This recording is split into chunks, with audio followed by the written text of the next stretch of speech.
We hold these truths to be self-evident, that all men are created equal, that they are endowed by their Creator with certain unalienable rights, that among these are life, liberty, and the pursuit of happiness.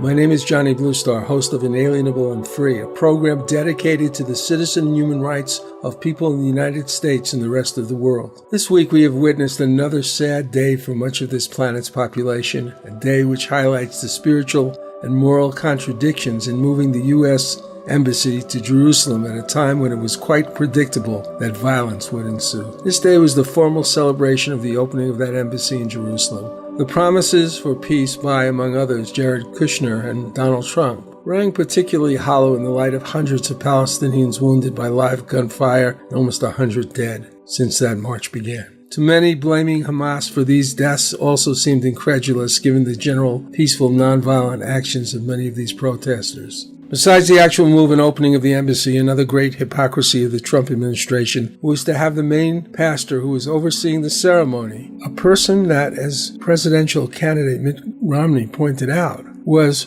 Robert Jeffress. Jeffress is a Baptist minister from Texas who has said in the past that the Mormons, Romney's religion, all Jews and all Muslims were destined for hell. This was the man that the Trump administration chose to celebrate Israel's 70th anniversary. Was this on purpose? How could the decision makers in the White House not know?